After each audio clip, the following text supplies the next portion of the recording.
Informer, c'est nos devoirs, mesdames et messieurs. Bienvenue à toutes et à tous dans cette grande édition de la soirée de ce vendredi 28 mai depuis Kinshasa, capitale de la RDC, d'où nous émettons.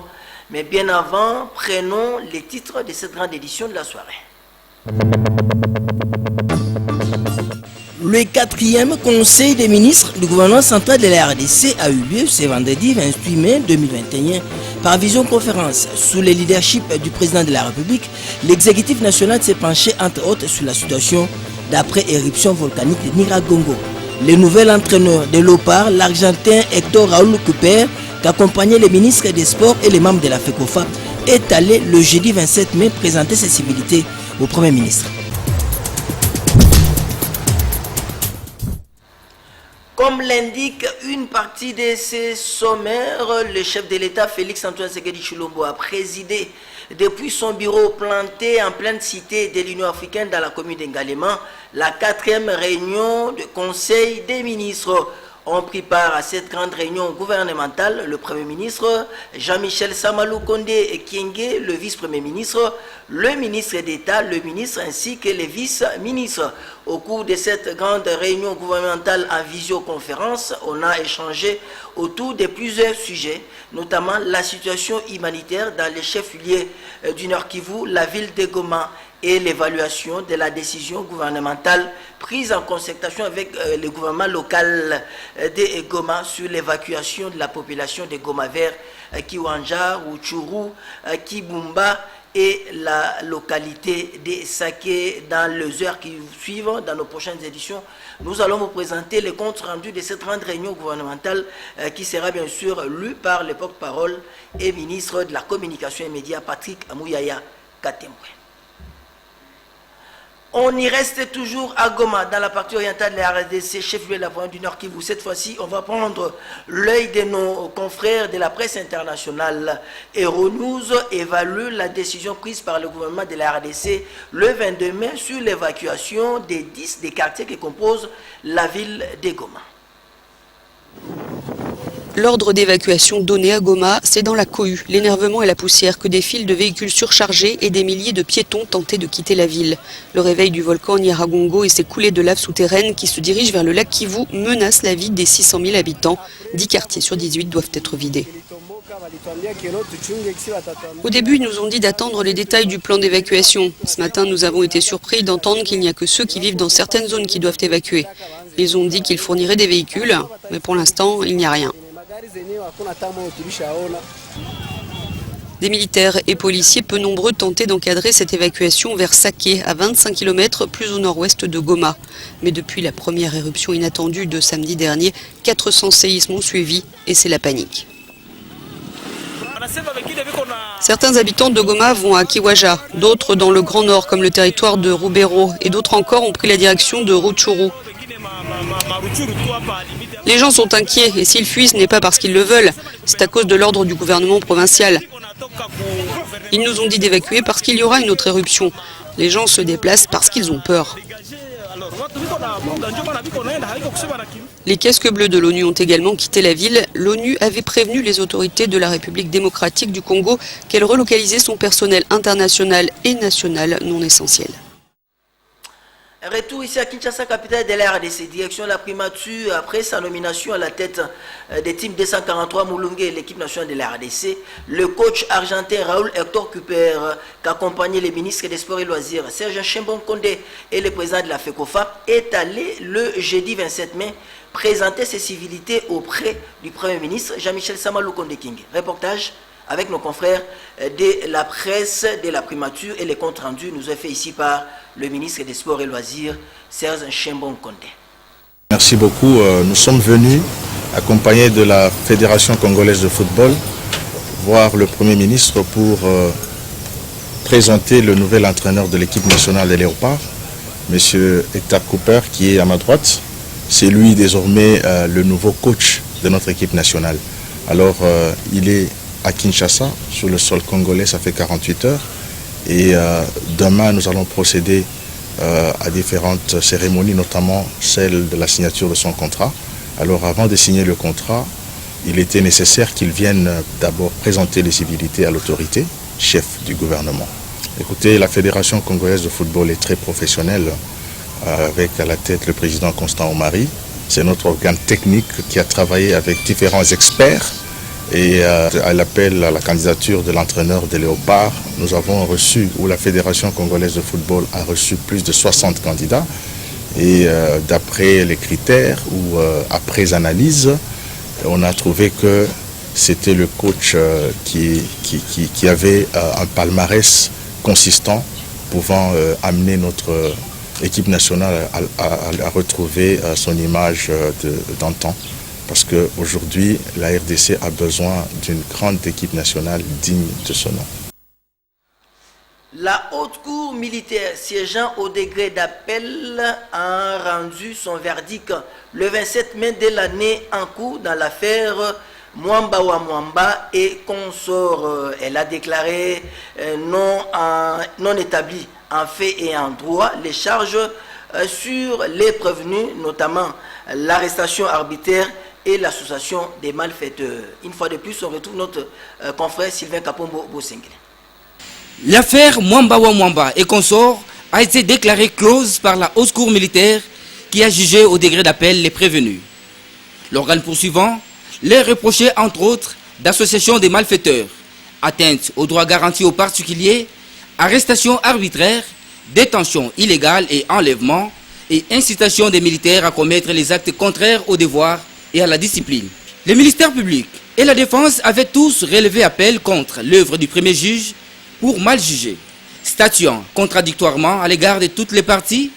Après délibération et vote au scrutin secret, à la majorité des voix de ses membres, le ministère public a entendu, la haute cour militaire a rendu ce jeudi 27 mai 2021 son verdict dont la teneur suit. Disant droit. Quant à l'action publique, la haute cour militaire reçoit les appels du ministère public et du prévenu Mwamba wa Mwamba. Elle dit l'appel du ministère public non fondé. Elle dit l'appel du prévenu Mwamba wa Mwamba fondé.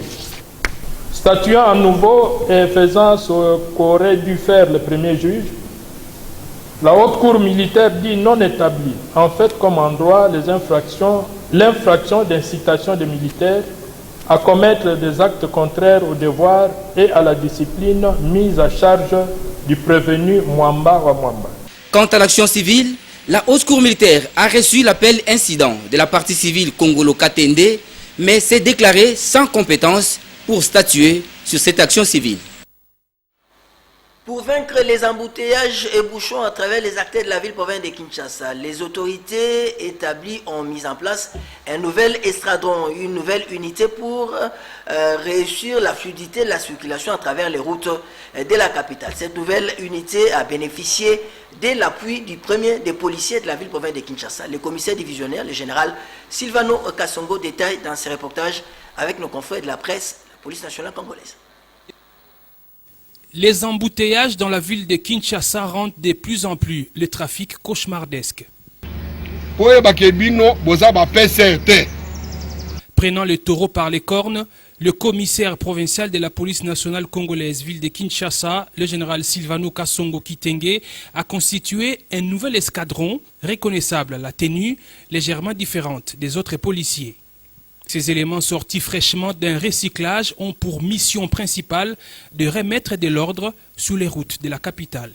Nous avons des problèmes sérieux d'embouteillage qui est dû à beaucoup de facteurs.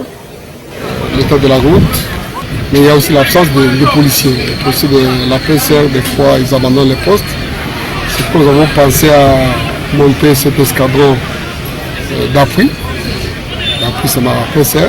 Mais on n'a pas créé une unité, c'est un escadron mobile avec des voitures, avec des motos.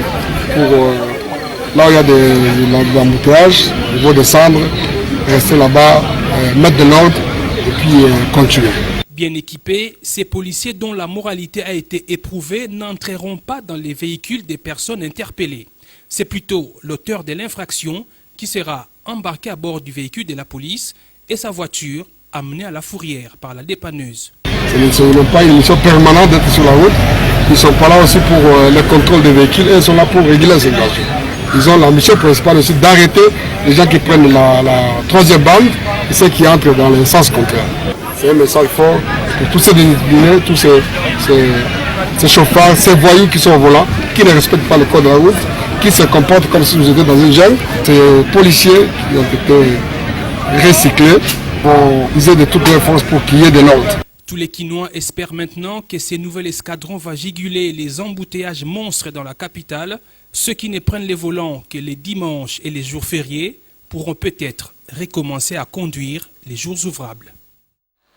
De Kinshasa, prenons la direction du centre de la RDC Kananga Malangi. L'université Simon Kimbangu a organisé récemment une journée scientifique autour du thème l'universitaire face à la publication de l'état de siège en République démocratique du Congo. Cette manifestation a connu la présence de plusieurs personnalités politiques et scientifiques. Les détails avec notre local de l'étape, Solène Toumba Moufika.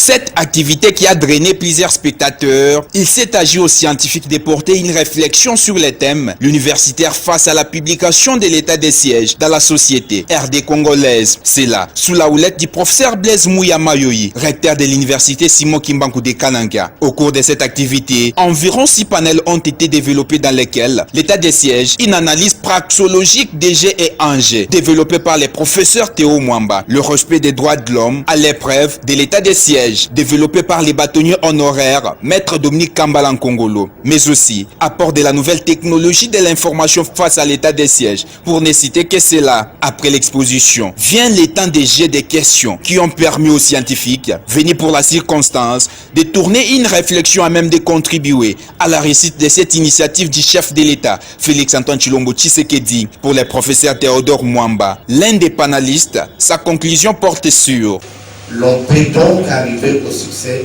et restaurer la paix.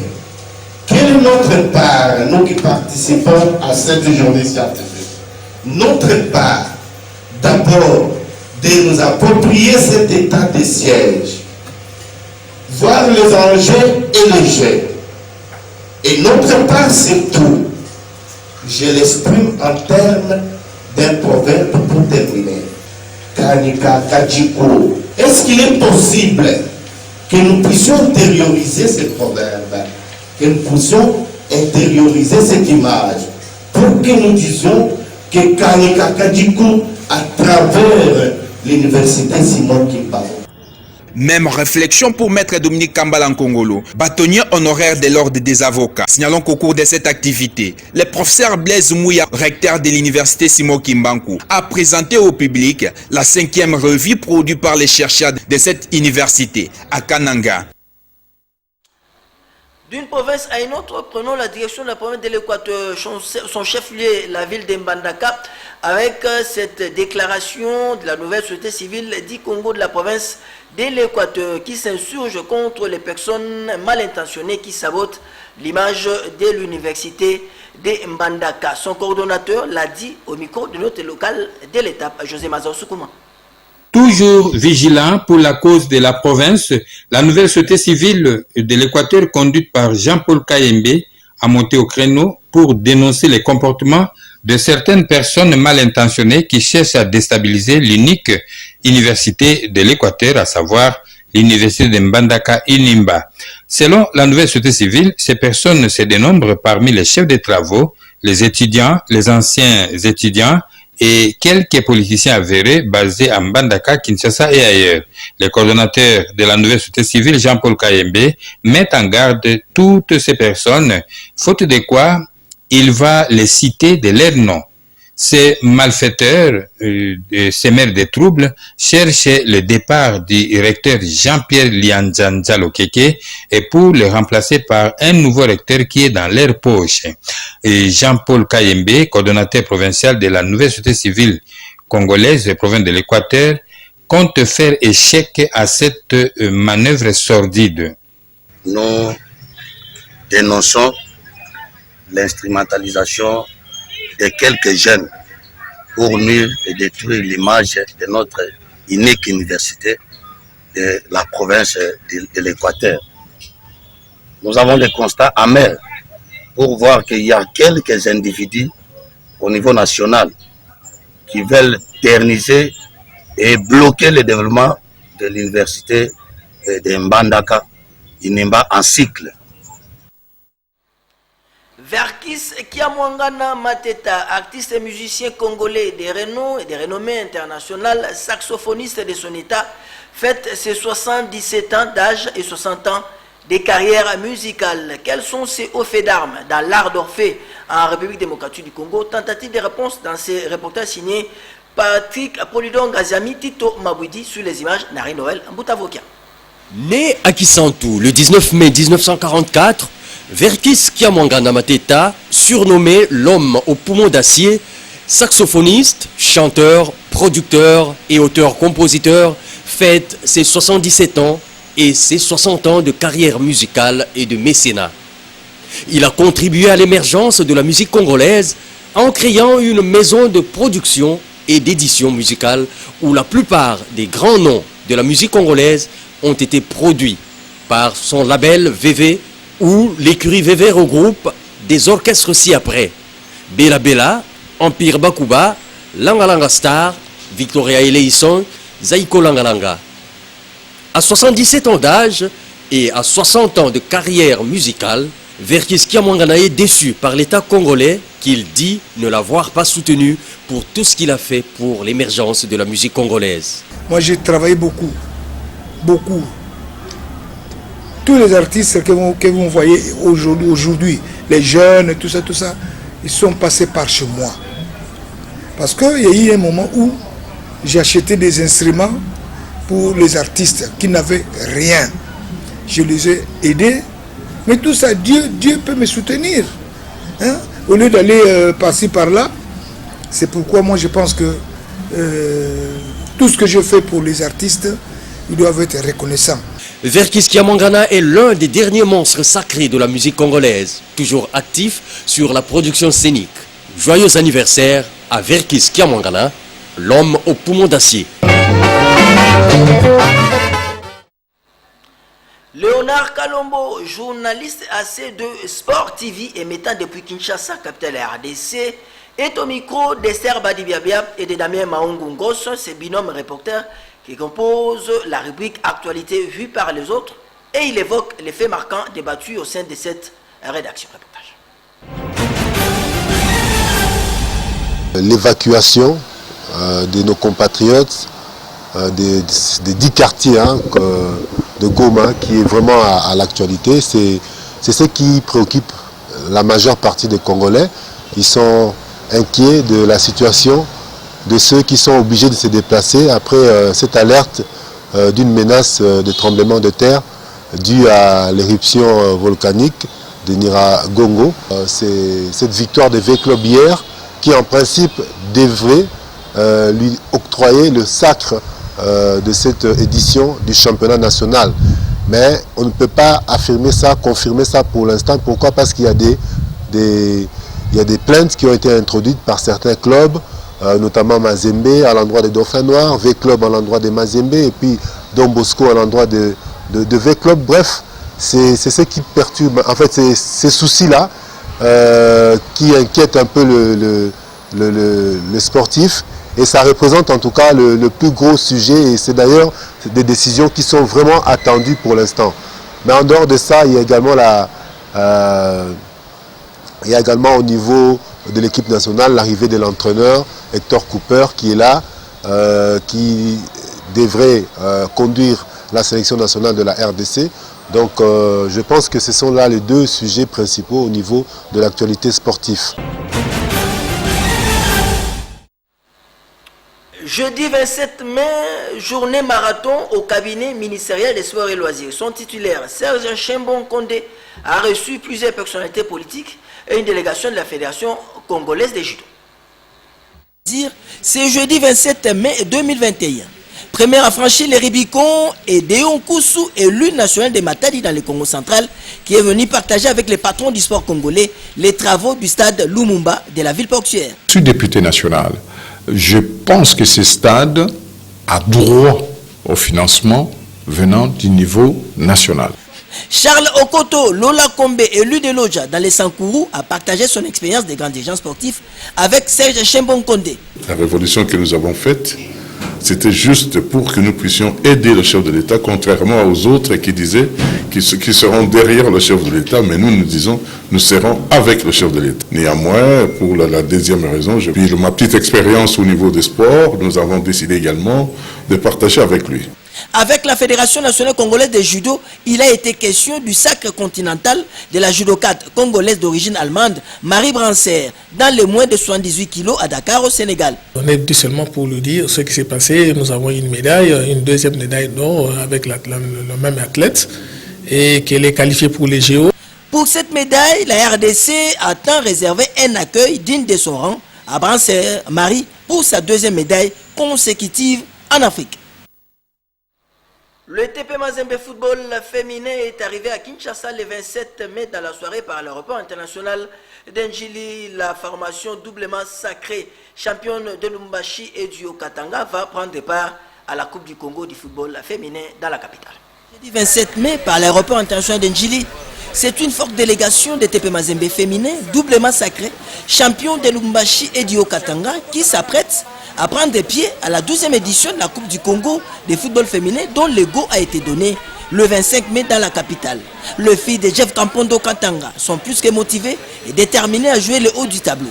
La confirmation est du coach principal des Corbeaux-Filles, Magui Safi. Donc, Mazembe vient, comme toutes les autres équipes, avec un objectif majeur de remporter la Coupe du Congo. Donc, on s'est préparé à Lubumbashi et là, nous sommes arrivés ce soir à Kinshasa pour réaliser notre objectif de rafler la Coupe du Congo. Sur la grille, les TP Mazembe étaient desservis dans le groupe A, aux côtés de GSK, Sainte-Marie, Bikira, Okapi, AFDDK, V-Club et S Manika. Les enjeux sont des tailles pour les protéger de Moïse Katumbi Chapwe pour cette compétition. À ligne de mire, la qualification pour la première Ligue des champions dames. Initialement prévu du 21 au 27 juin de l'année en cours, les championnats nationaux de karaté sont tout simplement reportés du 1er au 4 juillet toujours de l'année en cours. La confirmation nous est donnée ici par Freddy Lankombo, président de la Fédération des karaté-do du Congo. Mathurin Daelamouchi, explication. Palpé du doigt des préparatifs de la 25e édition des championnats nationaux de karaté-do, c'est ce qui explique la présence du président de la Fédération de karaté-do du Congo à Bukavu, ville choisie pour abriter cette compétition. Le constat général est bon, c'est-à-dire que les choses se déroulent normalement. Nous avons été ici au mois de février, nous avons jeté les bases, nous avons donné le goût de l'organisation ou le goût de la chose à l'organisation. Et maintenant, je crois que la mayonnaise a pris et tout va normalement. Le comité d'organisation a été mis en place à l'issue de la réunion tenue par Maître Freddy Lankombo avec les dirigeants des ententes et clubs de karaté-do de ces coins de la RDC. Le patron de karaté-do en RDC a annoncé l'événement que sa fédération compte organiser ce week-end à Kinshasa, dénommé Opération $1 pour l'achat du siège par les karatékas. Nous avons lancé, quant à ce qui nous concerne, l'opération $1 pour mon siège. Le lancement officiel, je dirais, va intervenir le 29 mai à Showbuzz à Kinshasa. Mais déjà, ça témoigne de notre volonté d'avoir un siège propre à nous pour ainsi contourner ces difficultés d'infrastructure. Pendant son séjour à Bukavu, le président de la Fédération de karaté-do, Maître Freddy Lankombo, a assisté au championnat de la Ligue de karaté-do du Sud Kivu. Toujours en sport, la Confédération africaine de self-défense et brave Maga, par l'entremise de son président, les Gabonais Alain Ziengou Iwangu, organise un séminaire de performances et des techniques de self-défense. Le cadre choisi est la ville économique de Pointe-Noire, au Congo-Brazzaville. Après Kinshasa, la capitale de la RDC, la délégation du président de la Confédération africaine de self-défense et brave Maga est arrivée à Pointe-Noire, en République du Congo. Il est accompagné de M. Prince Diboti. Enfin, sécurité Krav Maga que j'animerai au profit des athlètes de Pointe-Noire, comme je l'ai fait si bien à Brazzaville et à Kinshasa. Et éventuellement montrer les nouvelles donnes du combat aux athlètes. De se retrouver massivement au stage afin que chacun puisse avoir le peu que je donnerai pour ce jour. Éventuellement, tisser cette relation, éventuellement je viendrai constamment donner des cours, bien évidemment avec le président de la fédération, qui a été d'ailleurs nommé secrétaire général de la Confédération africaine. Voilà, pour le suivi de nos athlètes et préparer les athlètes pour les compétitions à venir, les championnats d'Afrique et tout ce qui s'en suit. Cette session de formation est animée par le grand maître Alain Indjengu, qui sera focalisé sur les techniques de défense personnelle et professionnelle, prise au sol, l'immobilisation, les attaques, agressions et défense. Plusieurs athlètes étaient sensibilisés sur les techniques de combat.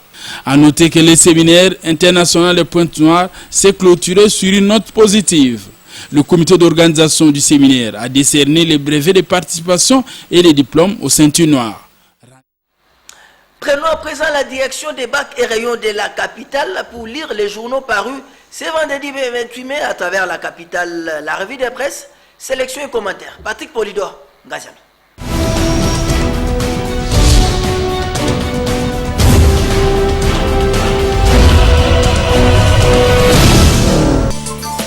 Goma vit sous le risque d'une catastrophe majeure depuis l'éruption du Nyiragongo, constatée le 22 mai 2021, informe Africa News dans sa livraison de ce vendredi 28 mai.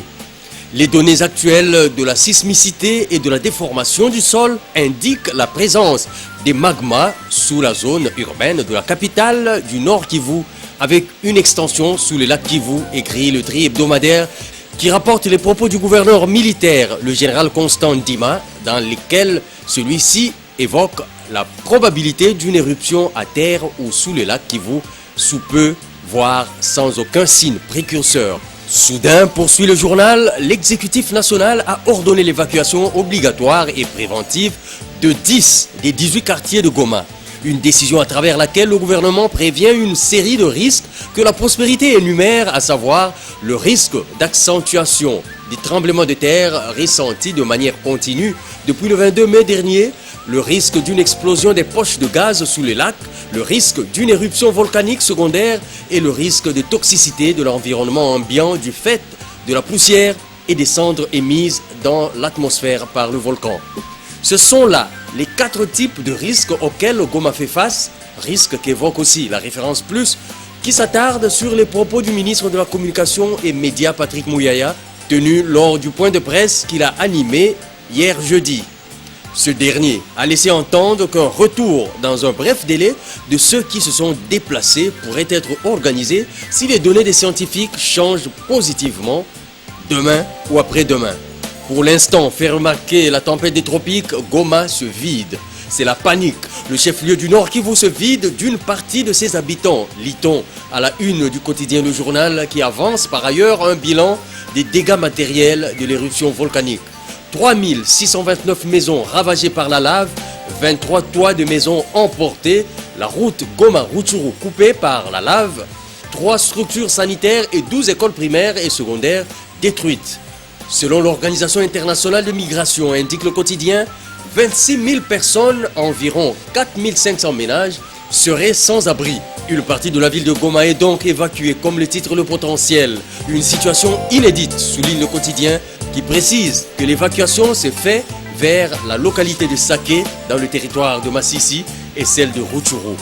Au cours de son point de presse d'hier, indique Forum des As, le porte-parole du gouvernement a fait savoir qu'à travers cette évacuation, la préoccupation du gouvernement est de protéger des vies humaines. Patrick Mouyaya a insisté sur le respect des directives des autorités locales, renseigne l'Avenir. Bonsoir.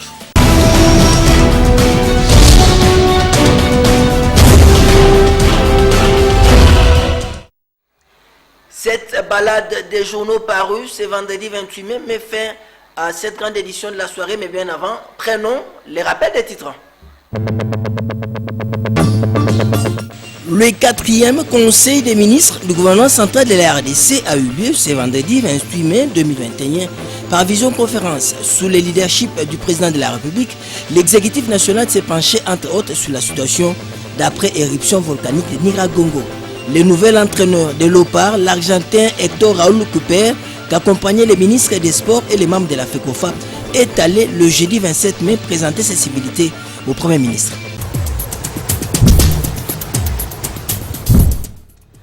Fin de cette grande édition de la soirée de ce vendredi 28 mai. La suite, c'est pour demain. Matinalement, 7h30, je serai là, fidèle au poste, pour vous donner de la matière informative. Et à 10h, ainsi qu'à 12h, accompagné bien sûr d'Esther Badi Biabia. Au revoir et à demain.